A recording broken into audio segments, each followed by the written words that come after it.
Slay the Gods, episode 18. Untuk melihat video selengkapnya, sahabat bisa kunjungi playlist yang telah Sabta Novel sediakan. Yuk mari, kita berimajinasi bersama dan masuk ke alur ceritanya.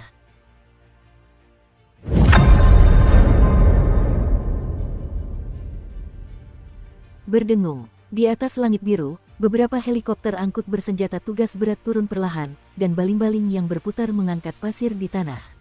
Di seberang helipad, beberapa pria berseragam militer berdiri kokoh melawan angin kencang, seperti patung yang tak mungkin roboh. Pintu kabin helikopter perlahan terbuka, dan Yuan Gang, mengenakan seragam militer dan membawa kotak hitam, berjalan turun dari helikopter. Patah, para prajurit yang menunggu di samping memberi hormat serempak dan berteriak dengan penuh semangat, "Halo, Komandan." Yuan Gang berjalan dengan langkah besar, wajahnya serius, dan angin kencang dari helikopter di belakangnya membuat pakaiannya berkibar. "Apakah kamp pelatihan sudah siap? Laporkan." "Kamp pelatihan sudah siap." Yuan Gang mengangguk, ngomong-ngomong, "Berikan aku daftar rekrutan baru untuk pelatihan ini." "Ya." Dengan kotak hitam di punggungnya, Yuan Gang berbalik dan berjalan menuju kamp pelatihan yang telah dibangun semalam. Kamp pelatihan itu terletak di pinggiran kota yang sepi, yang dianggap berada dalam batas kota Changnan. Kamp pelatihan itu mencakup area yang luas, dan terdapat pos-pos pemeriksaan dalam radius 10 mil dari kamp pelatihan, dengan tingkat pertahanan yang setara dengan pangkalan militer. Kecuali para rekrutan baru yang datang untuk pelatihan, tidak ada orang lain yang bisa mencapai tempat ini. "Komandan, ini daftar rekrutan baru untuk tahun ini." Tepat ketika Yuan Gang dan instruktur lainnya sedang berkeliling kamp pelatihan, seorang prajurit berlari cepat dan menyerahkan daftar tersebut kepada Yuan Gang. Yuan Gang mengambil daftar itu dan melihatnya sekilas, lalu terdiam di tempatnya. Para instruktur di belakangnya juga berhenti. Yuan Gang menggosok matanya, mengamatinya dengan saksama 2 kali, lalu bergumam pada dirinya sendiri, "Apa-apaan ini? Susunan pemain seperti apa tahun ini? Ada apa, Komandan?" Instruktur di belakangnya mendekat dengan rasa ingin tahu. "Tuan muda grup Guangshan Baili." Apakah itu grup Baili?" Instruktur di belakangnya melihat sekilas baris pertama dan tercengang. Kelompok keluarga pertama Xia Agung, sponsor terbesar kedua di belakang penjaga malam, yang dikenal sebagai Museum Artefak Terlarang keluarga Baili. Instruktur lain tak kuasa menahan diri untuk berbicara, apakah Tuan muda pelindung penjaga malam kita akan datang? Untuk apa Tuan muda sebaik dia datang ke penjaga malam? Untuk merasakan hidup. Mungkin, kita tidak mengerti pikiran orang kaya. Lalu apa yang harus kita lakukan untuk latihan? Bagaimana jika kita tidak sengaja menyinggungnya, apakah dia akan membalas dendam pada kita? Beranikah mereka? Yuan Gang menyipitkan matanya sedikit, penjaga malam adalah organisasi negara. Memang benar keluarga Baili telah mensponsori banyak uang, tetapi penjaga malam bukanlah halaman belakang mereka. Selama mereka datang ke kamp pelatihan kita, semua orang setara, dan semua orang akan dilatih sampai mati. Kalau terjadi apa-apa, aku yang akan bertanggung jawab. Ya, para instruktur mengangguk dengan sungguh-sungguh. Tatapan Yuan Gang kembali tertuju pada daftar di tangannya. Dalam kelompok ini, ternyata ada agen dewa. Agen dewa? Dewa yang mana? Yuan Gang menatap langit dan menyipitkan matanya sedikit. Nama kode 003, Seraph Michael. Malaikat, kapan Seraph punya agen? Untungnya, itu ada di pihak penjaga malam kita. Sudah bertahun-tahun sejak terakhir kali kita melihat agen dewa. Masa depan anak ini tak terkira. Agen dewa terakhir yang keluar dari pelatihan rekrutan baru, tampaknya berasal dari tim khusus Mas Khan. Ya, Yuan Gang melihat daftar di tangannya dan melingkari beberapa nama dengan pena merah, mendesah tak berdaya. Seorang tuan muda dari grup Baili, dan seorang agen Seraph sudah cukup membuat kita khawatir. Kali ini, pemilik Forbidden Ruin yang sangat berisiko tinggi telah muncul 3 kali sekaligus, dan salah satunya berada di 50 teratas urutan. Selain itu, ada juga pewaris telapak 8 Trigram di ibu kota, pewaris sekolah tombak Mohis di Hebei, dan seorang prajurit pasukan khusus yang aktif. Melihat nama-nama yang dilingkari rapat di tangan Yuan Gang, para instruktur di belakangnya merasa sedikit kewalahan. "Komandan, kali ini lawannya semua tangguh. Bisakah kita mengatasinya?" Yuan Gang terdiam cukup lama, menyimpan daftar di tangannya, dan dengan tenang berkata, "Hubungi tim Mas dan biarkan mereka datang membantuku menangani situasi ini. Hanya monster yang bisa mengendalikan monster." Di luar kamp pelatihan, di dalam pos pemeriksaan militer, seorang prajurit pasukan khusus dengan teleskop sedikit mengernyit, menatap kejauhan untuk waktu yang lama, perlahan-lahan meletakkan teleskop dan mengeluarkan walkie-talkie. Laporkan, seseorang ditemukan mendekat ke depan. Laporkan situasinya. Pria muda, tampak seperti siswa SMA, menyeret koper Hello Kitty merah muda dan koper Peppa Pig. Tidak jelas apakah dia membawa senjata. Siswa SMA, suara di walkie-talkie berhenti sejenak, mungkinkah dia rekrutan baru? Kami baru saja mengirim surat pemberitahuan tadi pagi, dan dia tiba siang tadi. Seberapa cepat ini? Dia masih dalam perjalanan, mohon beritahu. Tunggu sebentar, aku akan menemuinya. Tak lama kemudian sebuah kendaraan off-road militer melaju meninggalkan pos pemeriksaan, menuju ke arah pemuda yang mendekat. Mataharinya terik. Pada saat ini, Lin Qiye sedang menyeret 2 koper, berjalan di jalan berlumpur yang kasar, dengan beberapa tetes keringat mengalir di pipinya. Benarkah ada kamp pelatihan di sini? Lin Qiye melihat sekeliling dan bergumam, Kapten tidak akan menipuku karena aku tidak mengembalikan barangnya, kan? Dia baru saja menerima alamat spesifik kamp pelatihan rekrutan baru pagi ini, dan Chen Muye mendesaknya untuk datang. Setelah upacara perpisahan yang memalukan kemarin, keributan hari ini tidak terlalu besar. Wen Qimo mengantarnya ke sekitar lokasi dan membiarkannya berjalan kaki. Semua orang tampak tidak terlalu khawatir setelah mengetahui Lin Qiye berada di kamp pelatihan Changnan. Mungkin seperti yang dikatakan Chen Muye, jika terjadi sesuatu pada Lin Qiye, semua orang bisa bergegas membawa pisau mereka, tidak seperti kecemasan yang mereka rasakan ketika dia berada di ibu kota. Bagaimanapun, kota Changnan ini adalah wilayah kekuasaan regu ke-136 mereka. Vroom, saat Lin Qiye sedang menyeret kopernya ke depan, terdengar deru mobil dari kejauhan. Lin Qiye menyipitkan mata dan berhenti. Sebuah kendaraan off-road militer kamuflase, dengan debu mengepul, tiba-tiba berhenti di samping Lin Qiye. Seorang petugas menjulurkan kepalanya dari dalam, mengamati Lin Qiye, dan bertanya, apa yang kamu lakukan di sini? Pelatihan, anggota baru. Ya, kamu datang pagi-pagi sekali. Saya orang lokal dari Changnan. Tunjukkan padaku identitasmu. Lin Qiye menyerahkan kartu identitas yang telah disiapkan Chen Muye kepada petugas. Petugas itu memeriksanya dengan saksama sebentar, lalu mengembalikannya kepada Lin Qiye dan menunjuk ke belakangnya. Masuk. Lin Qiye memasukkan barang bawaannya ke bagasi dan masuk ke dalam kendaraan off-road. Petugas mengantar Lin Qiye melewati semua pos pemeriksaan dan akhirnya menghentikan mobil di pintu masuk kamp pelatihan. Kita sudah sampai, masuklah sendiri. Dia menunjuk gerbang dengan dagunya. Lin Qiye melompat keluar dari mobil, menyeret 2 koper merah muda, dan berdiri di depan gerbang besi besar, mendongak. 039 Pangkalan Pelatihan Rekrutmen Baru. Disinilah dia akan menghabiskan tahun berikutnya. Dia adalah rekrutan baru pertama di sini.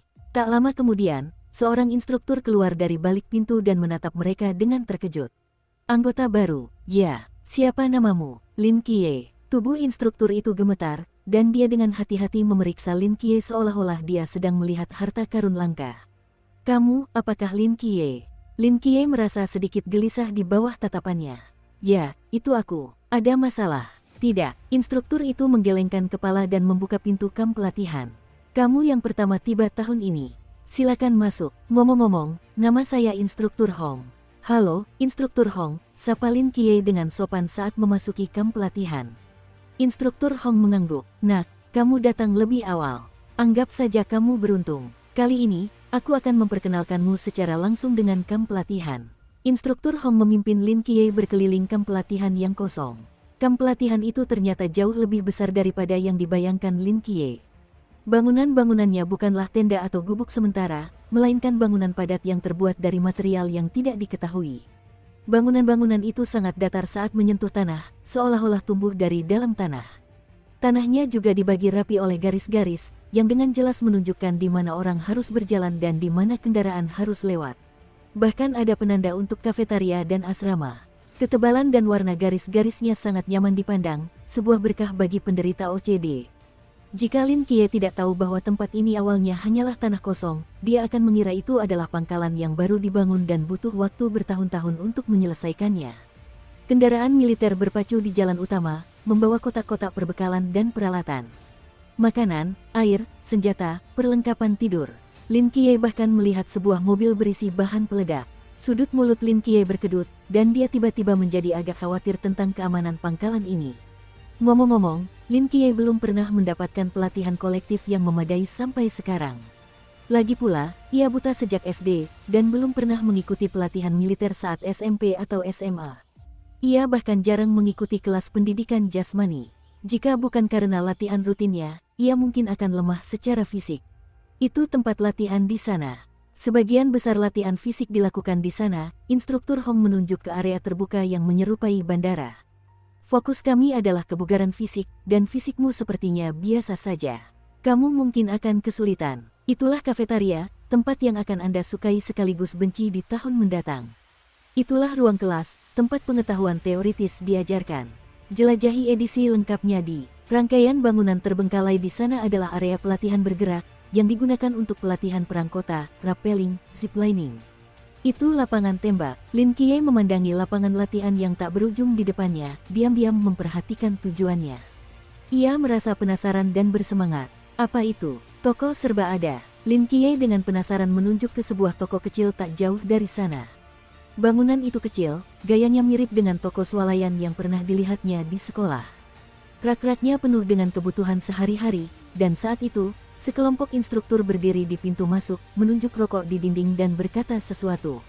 Itu pos persediaan. Instruktur Hong meliriknya. Kamp pelatihan benar-benar tertutup. Kalian tidak butuh uang di sini. Selama barang-barang pribadi kalian rusak, kalian bisa membeli yang baru di sini. Ada juga roti, air, rokok, dan barang-barang lainnya. Setiap orang punya kuota tetap per bulan, yang seharusnya cukup. Tepat ketika mereka berdua lewat, para instruktur di pos pasokan sepertinya menyadari sesuatu. Mereka semua menoleh ke arah Lin Qiye dan mengatakan sesuatu. Lin Qiye mengerutkan kening. Mengapa mereka semua menatapku? Menjadi agen seraf itu cukup langka. Wajar jika mereka penasaran denganmu, jawab instruktur Hong. Sebelum saya, apakah ada agen yang berpartisipasi dalam pelatihan rekrutmen baru? Tentu saja. Instruktur Hong mengangguk. Agen sebelumnya yang keluar dari kamp pelatihan telah menjadi kapten pasukan topeng. Topeng. Lin Qiye terkejut. Jika ia ingat dengan benar, Wen Qimo pernah bercerita tentang eksploitasi pasukan khusus ini. Agen dewa yang mana dia? Yah, kau akan tahu dalam beberapa hari. Instruktur Hong tersenyum tipis dan tidak menjawab. Instruktur Hong membawa Lin Qiye ke tepi sekelompok gedung dan berkata, ini area asrama. Semuanya kamar ganda, dan kamu yang pertama sampai di sana, jadi pilih saja yang mana yang kamu suka. Lin Qiye mengangguk dan berkeliling gedung asrama sebentar sebelum memilih kamar yang menghadap utara dan memiliki sinar matahari serta kenyamanan terbaik. Pilihan yang bagus, nanti aku akan mendaftarkannya untukmu. Instruktur Hong mencatat nomor kamar Lin Qiye, pelatihan akan resmi dimulai 3 hari lagi. Beristirahatlah dengan baik 2 hari ini, karena untuk tahun depan, kalian tidak akan punya banyak waktu istirahat. Instruktur Hong memberikan instruksi sederhana dan kemudian berbalik untuk pergi, meninggalkan Lin Qiye sendirian di asrama. Asramanya lebih bersih dari yang dibayangkan Lin Qiye, tetapi fasilitasnya sangat sederhana. Tempat tidurnya yang rendah dan keras terasa tidak nyaman untuk diduduki, apalagi ada AC, bahkan kipas angin pun tidak ada di kamar. Untungnya, Lin Qiye terbiasa hidup keras, jadi lingkungan ini tidak mengganggunya. Ia dengan cekatan menyimpan barang bawaannya, merapikan tempat tidur, lalu berbaring. Lagi pula, di sini tidak ada sinyal, tidak ada ponsel, dan tidak ada yang bisa mengisi waktu.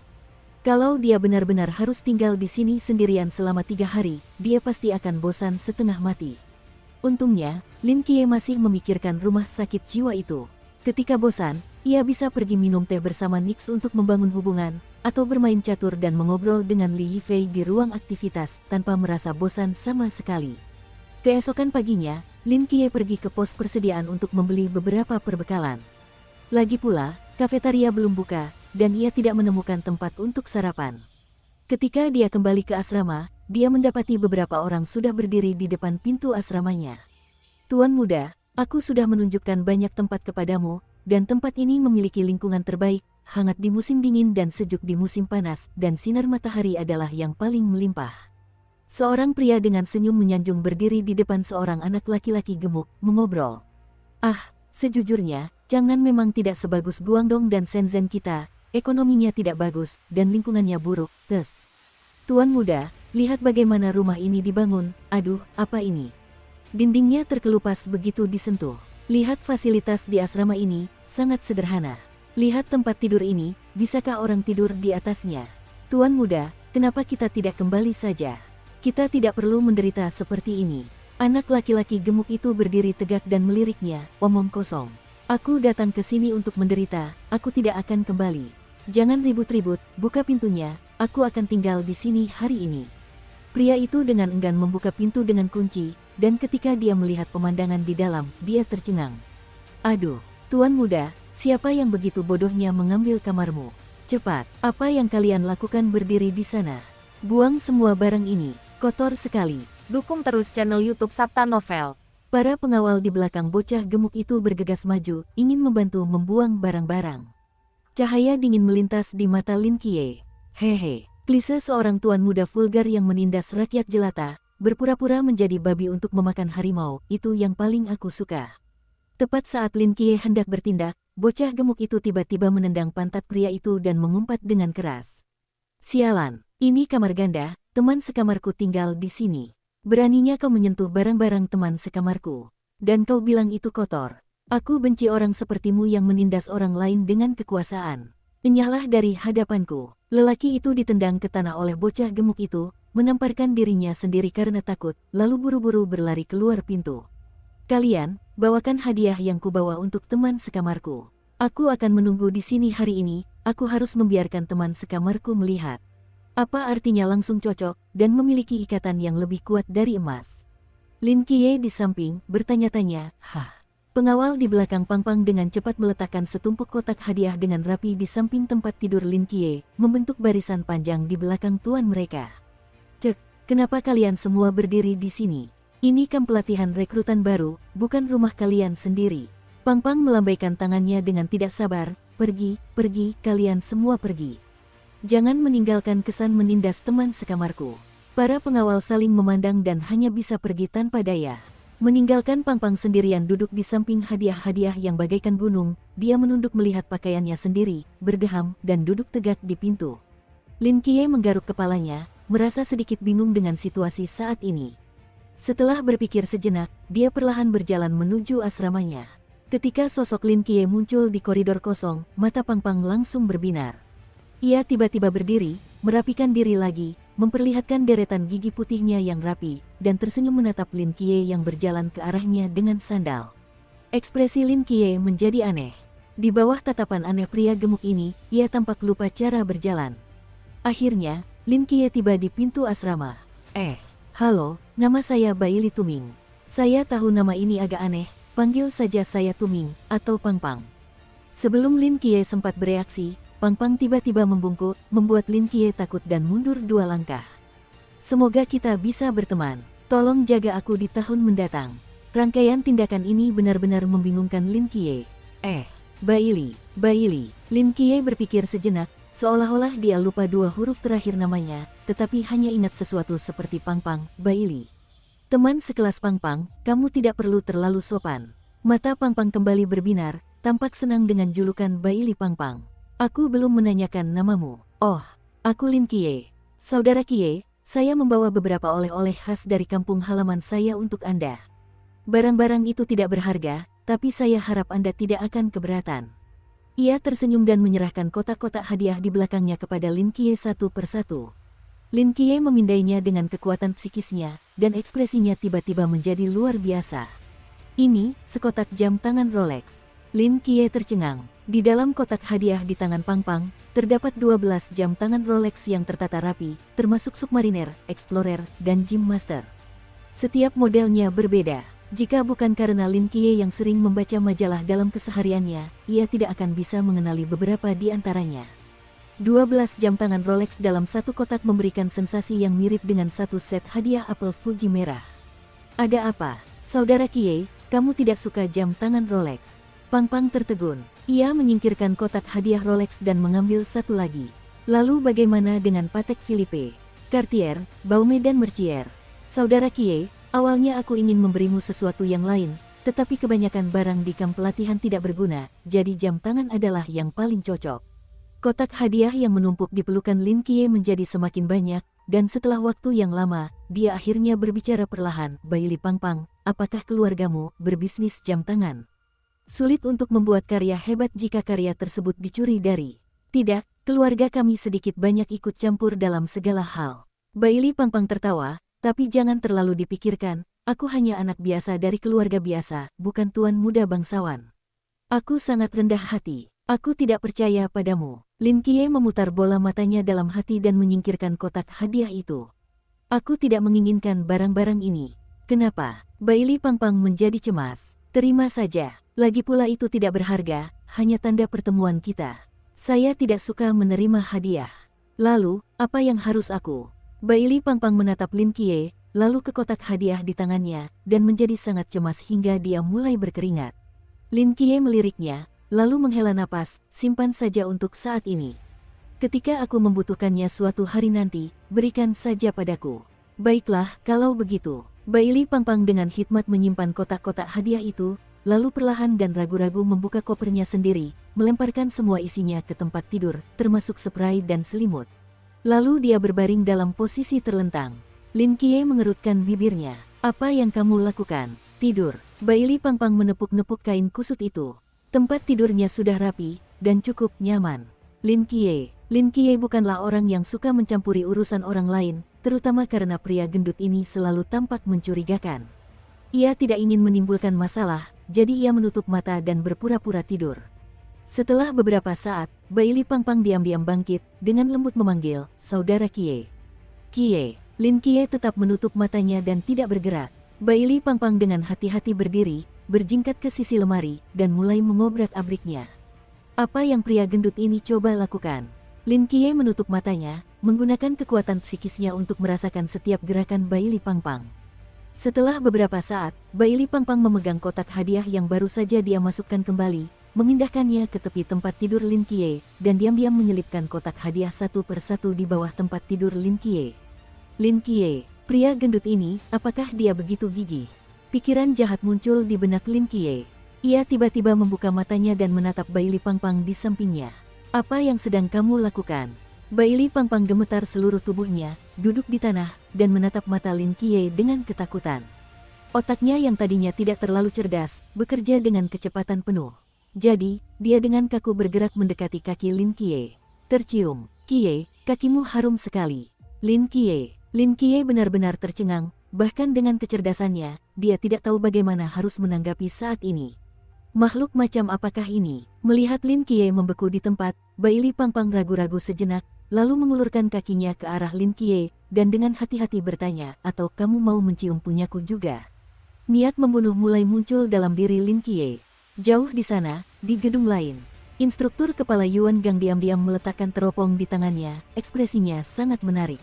Dia menoleh ke arah instruktur Hong, menunjuk ke arah dua orang yang sedang mencium kaki satu sama lain, dan berkata dengan nada aneh, "Jadi ini adalah dua individu berbahaya yang sedang Anda bicarakan?"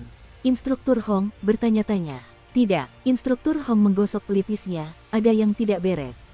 Yang satu adalah agen seraf yang arogan, dan yang satu lagi adalah tuan muda manja dari grup Bai Li. Dua orang ini tinggal di bawah satu atap, dari sudut pandang manapun itu berbahaya." "Tetapi, bagaimana mereka?" Yuan Gang menepuk bahunya, dan berkata dengan penuh makna, "Hong Hao, jika kau ingin memahami seseorang, kau tidak bisa hanya fokus pada identitas dan latar belakangnya.